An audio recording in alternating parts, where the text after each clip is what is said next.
नमस्कार, देवभूमि का चक्रव्यूह में आपका स्वागत है। आपके साथ मैं धर्मराज सिंह। विधानसभा चुनाव से पहले उत्तराखंड की राजनीति में बड़े उलटफेर की संभावना जताई जा रही है।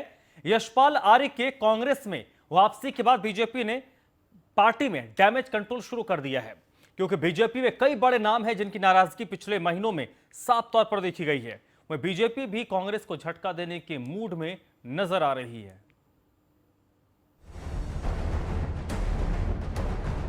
उत्तराखंड में विधानसभा चुनाव से पहले राजनीतिक दल बदल की संभावनाओं से चिंता में दिखाई दे रहे हैं। बीजेपी सरकार में मंत्री यशपाल आर्य और विधायक संजीव आर्य के बीजेपी छोड़ कांग्रेस में शामिल होने के बाद अब चर्चा इस बात को लेकर है कि पार्टियों में अगली कमजोर कड़ी कौन सी है।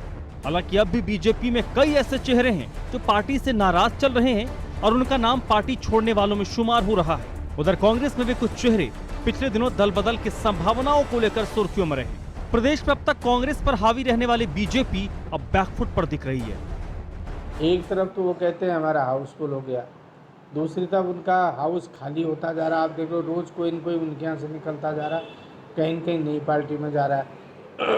अब आप देखिएगा आने वाले महीनों में, आप 15-20 दिन और रुकिए, उनके वरिष्ठतम नेता, जो वरिष्ठ नेता हैं, चाहे कैबिनेट के हैं चाहे विधायक के रूप में हैं, वो भी पार्टी छोड़कर कांग्रेस पार्टी ज्वाइन करेंगे। ऐसा नहीं है कि कमजोर कड़ियां केवल बीजेपी में है। कांग्रेस की कड़ियां टूटने की शुरुआत तो पोरोला से कांग्रेस से विधायक राजकुमार के बीजेपी में शामिल होने के साथ हो गई थी।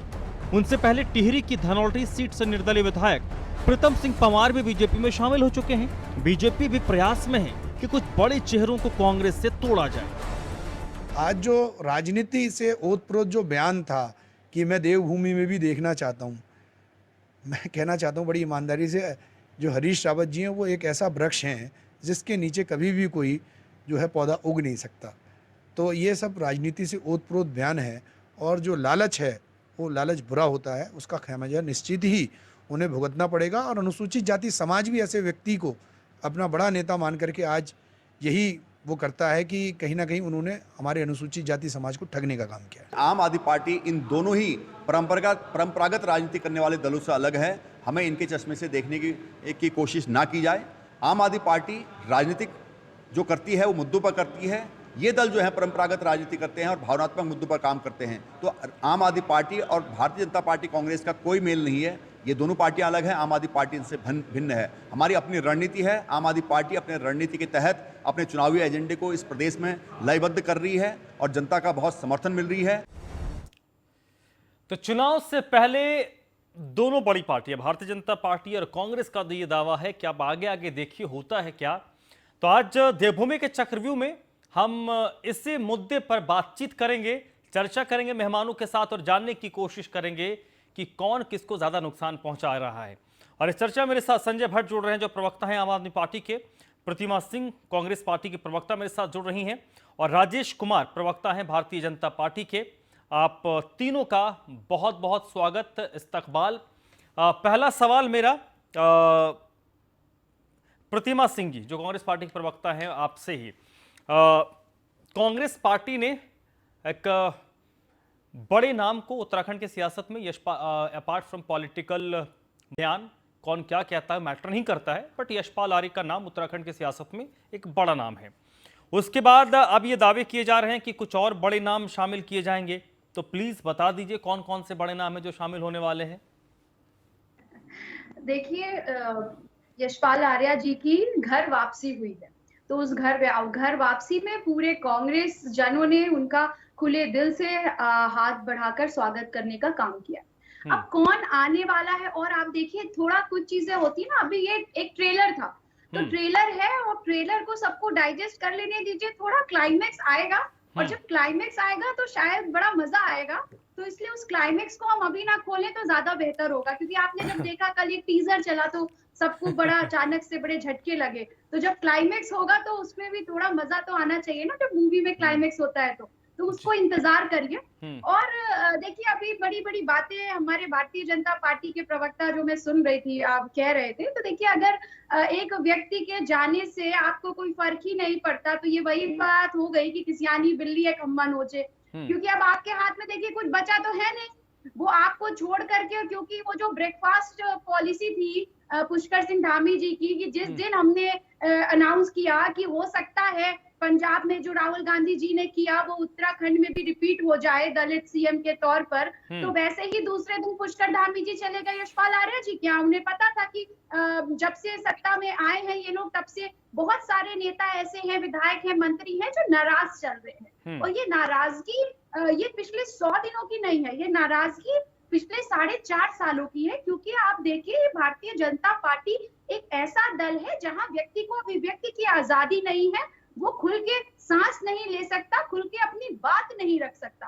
तो वही घुटन उन्हें महसूस हो रही थी और उस घुटन को तोड़ करके हमने कहा ना, एक बात और कहूंगी कि सूद समेत जो है वापस लिए जाएंगे, हर चीज का जो बदला नहीं है ये सूद समेत लिए जाएंगे नहीं जाएंगे ये अभी तय नहीं होगा। ये चुनाव जब डेट अनाउंस हो जाएंगे, वोटिंग हो जाएगी, तब तय होगा कि किसने किसके पक्ष का कितना विकेट गिराया है। अभी तो चलिए शुरुआत है। राजेश कुमार भी मेरे साथ जुड़े हुए हैं, प्रवक्ता हैं भारतीय जनता पार्टी के। राजेश जी, मुझे याद है अनिल बलूनी ने एक बात कही थी कुछ दिनों पहले, जिसमें उन्होंने कहा था कि भारतीय जनता पार्टी में तो इतने लोग आने वाले हैं भारतीय कांग्रेस पार्टी छोड़कर कि हमें नो एंट्री का बोर्ड आगे लगाना पड़ गया है। कल मेरी बात हो रही थी कांग्रेस के प्रधान जो हैं उत्तराखंड के, गणेश गोदियाल, 24 अकबर रोड कांग्रेस मुख्यालय में। उन्होंने कहा कि ये ट्रेलर है, फिल्म हम आपको दिखाएंगे। मैंने पूछा भाई फिल्म के कैरेक्टर कौन कौन से हैं, उन्होंने बताया नहीं। इसके बाद उड़ती उड़ती खबरें और भी बहुत सारे आई कि भाई कल ही कुछ और लोगों की भी ज्वाइनिंग होनी थी, बट बात कहीं बनी नहीं। तो मैं नाम अभी नहीं लूँगा क्योंकि भाई कुछ चीज़ें अगर उन्होंने पर्दा रखा तो मैं भी पर्दा रखता हूँ जब तक चीज़ें क्लोज ना हो जाए। तो भारतीय जनता पार्टी में भगदड़ की स्थिति क्यों बन रही है? देखिए, भारतीय जनता पार्टी कार्यकर्ताओं से आधारित पार्टी है। भारतीय जनता पार्टी व्यक्तिनिष्ठ पार्टी नहीं है, एक परिवार के इर्द गिर्द घूमने वाली पार्टी नहीं है। यहाँ परिवारवाद नहीं है, यहाँ विचार है, और विचार है राष्ट्रवाद का, समाज की सेवा का। जहाँ निजी मामले जब आ जाते हैं, सेवा पीछे हट जाती है। मैं तो आपको कहना चाहता हूँ, नेशन फर्स्ट, पार्टी सेकंड और व्यक्ति थर्ड, ये भारतीय जनता पार्टी की विचारधारा है। व्यक्ति से बड़ा दल और दल से बड़ा देश, ये भाव के साथ भारतीय जनता पार्टी जो है काम कर रही है। और मैं आपको कहना चाहता हूँ, देखिए भारतीय जनता पार्टी 11 लोगों से प्रारंभ हुई, 11 करोड़ से ज्यादा जनसंख्या की कार्यकर्ताओं की फौज है। भारतीय जनता पार्टी में जो है लगातार 2014 के बाद से हर चुनौती को स्वीकार किया है। पार्टी का बहुत बड़ा परिवार है। और मैं कहना चाहता हूं कि ये भगदड़ मैं कहना चाहता हूं धर्मराज जी कि हमारी बहन बहुत यशस्वी प्रवक्ता है प्रतिमा जी, 2017 का बयान जरा ध्यान कीजिए। 2017 में कह रहे थे कि मेरा जो है दम घुट रहा था, अनुसूचित जाति समाज के नेताओं का कोई सम्मान नहीं है, और यहाँ पर मेरे हित सुरक्षित नहीं थे। मैंने अपना जीवन कांग्रेस की सेवा में दे दिया। 40 साल तक मैंने सेवा नहीं राजेश जी मैं उस पर नहीं जाऊंगा। आपने जो बात कही ना, मैं उसका एक लाइन मैंने पकड़ी है। मैं पहले संजय भट्ट जी को इंट्रोड्यूस कर लेता हूं, मैं फिर आपके पास आऊंगा। संजय भट्ट जी, आपकी पार्टी से जुड़ी हुई कुछ, क्योंकि आप भी ऑफ द रिकॉर्ड सारे लोग अब बात करने लगे हैं, तो कई लोग ये कह रहे थे कि देखिए आम आदमी पार्टी में भी कुछ लोग जाएंगे, बट उसमें से वो लोग होंगे जिनको भारतीय जनता पार्टी या कांग्रेस कंसीडर नहीं करेगी, या फिर जो टिकट के लाभार्थी हैं उनको जब टिकट नहीं मिलेगा तो वो आम आदमी पार्टी में जाएंगे। तो क्या आम आदमी पार्टी ऐसे लोगों को चुनाव से पहले वेलकम करेगी, या फिर उन लोगों को ही टिकट में प्राथमिकता दी जाएगी जो पिछले 4 महीने, 6 महीने, साल, 2 साल, जितना भी आप कह लें, मेहनत कर रहे हैं? पहली बात तो यह है कि जो कांग्रेस और भारतीय जनता पार्टी यहाँ पर कर रही है, एक दूसरे की पार्टी से तोड़ फोड़ कर किसी तरह से सत्ता पर काबिज होना, क्योंकि इनका पहला और आखिरी उद्देश्य सिर्फ एक है। ये भले बोले कुछ भी कि नेशन फर्स्ट, पार्टी सेकंड, आदमी थर्ड, ये नहीं है। इनका एक ही उद्देश्य और एक ही मात्र उद्देश्य है, सत्ता, किसी तरह से सत्ता प्राप्त। ये भले भारतीय जनता पार्टी और कांग्रेस कुछ भी बोले, और उसी खेल में ये लगे हैं। क्या जो अभी यशपाल आर्य जी गए, उन्होंने जब कांग्रेस की सरकार थी 5 साल और अभी भारतीय जनता पार्टी की 4 साढ़े 4 साल, no work CM, no zero work government रही, उसमें जब काम नहीं किया तो इधर उधर भगदड़ तो मचेगी मचेगी। जब इंसान को लगेगा कि मैं हारने वाला हूं, मैं कहीं का बचूंगा नहीं, तो क्या करूं, कैसी जुगत लगाऊं, किस तरह से जाऊं, वो सब ये खेल चल रहा है। और इसमें एक मात्र ठगा जाता है आम आदमी, उत्तराखंड का, उत्तराखंडी ठगा जाता है इन सब चीजों में। क्योंकि भाई अब ये देखिए ना, यशपाल आर्य जी और उनके पुत्र आ गए। अब उनके पुत्र तो आ गए, उनके पुत्र नैनीताल से विधायक हैं, और नैनीताल से हमारी बहन सरिता आर्य जी कांग्रेस की महिला कांग्रेस अध्यक्षा हैं उत्तराखंड की, जो 2017 में संजीव आर्य जी से हारी थी। अब वो उनका क्या होगा? उन्होंने क्या मेहनत नहीं की? जो कांग्रेस के खराब दिन थे उन दिनों में भी वो लगातार कांग्रेस के साथ बनी रही और कांग्रेस के लिए काम करती रही, उनका क्या होगा?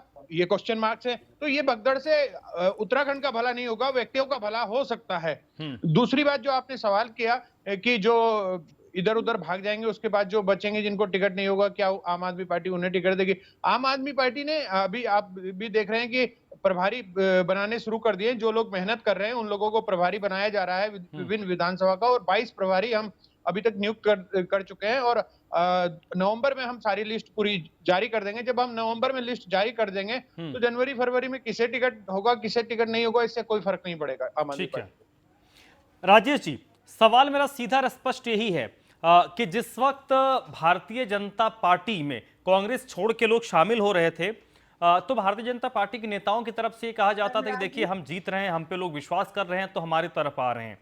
अब कांग्रेस में भारतीय जनता पार्टी के लोग छोड़ के जा रहे हैं, तो क्या यहां पर वो स्थिति नहीं बनती है कि भारतीय जनता पार्टी में संभवतः लोगों ने भांप लिया है कि भाई भारतीय जनता पार्टी सरकार रिपीट नहीं हो रही है, तो कांग्रेस की तरफ जा रहे हैं?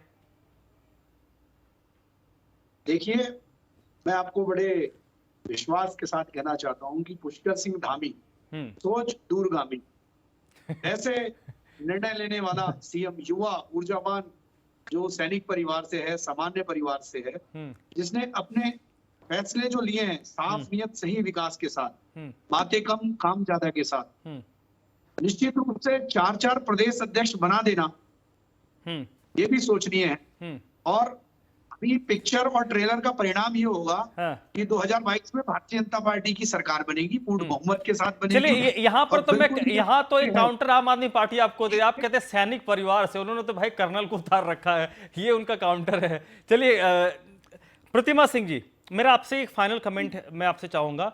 आखिरकार कांग्रेस पार्टी से जो लोग जुड़ रहे हैं, जिसका एक जो संजय भट्ट साहब ने कहा कि जब आप लोगों को ज्वाइन करवाते हैं तो उस सीट पर पर्टिकुलर जो आपके पुराने नेता है जो मेहनत कर रहे हैं, क्या वो दूसरे दल की तरफ नहीं जाएंगे? क्योंकि सियासत जो लोग कर रहे हैं कहीं ना कहीं टिकट के लिए ही करते हैं, चुनाव लड़ने के लिए करते हैं। प्रतिमा सिंह जी, देखिए बिल्कुल मैं आपकी बात का जवाब दूंगी। बिल्कुल 15 सेकंड में मुझे 2 बातों का जवाब देना बहुत जल्दी समझती हूँ मैं। बिल्कुल बिल्कुल, पहले तो भारतीय जनता पार्टी के प्रवक्ता ने कहा कि राष्ट्र हित सर्वोपरि है, निजी हित नहीं है।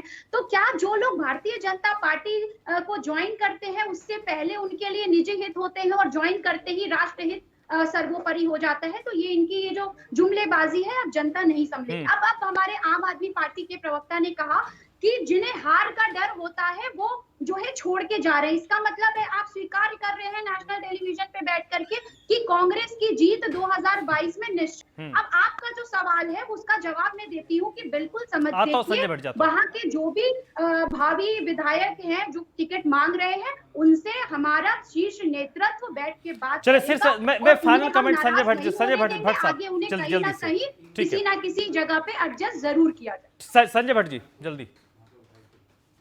देखिए, पहली बात तो यह है कि भारतीय जनता पार्टी और कांग्रेस दोनों ही पार्टियों से लोग भाग रहे हैं। जो विधायक हैं या मंत्री हैं वो भाग रहे हैं। इससे स्पष्ट हो जाता है कि ना तो कांग्रेस आ रही है ना भाजपा आ रही है, क्योंकि दोनों से ही भाग रहे हैं। और आम आदमी पार्टी अच्छे से यहाँ काम कर रही है और लोगों के बीच में जा रही है। और जो 21 साल से लूटा हुआ उत्तराखंड है, उत्तराखंड प्रदेश है, उस लूटे हुए उत्तराखंड प्रदेश को ठीक करना है और उसके लिए उत्तराखंड का पुनर्निर्माण, उत्तराखंड जब युवा होगा उसके बाद चुनाव होंगे और आम आदमी पार्टी करेगी आम आदमी पार्टी का दावा। बहुत बहुत शुक्रिया संजय भट्ट जी आपका, प्रतिमा सिंह जी आपका, राजेश कुमार आपका भी बहुत बहुत शुक्रिया इस चर्चा में मेरे साथ जुड़ने के लिए।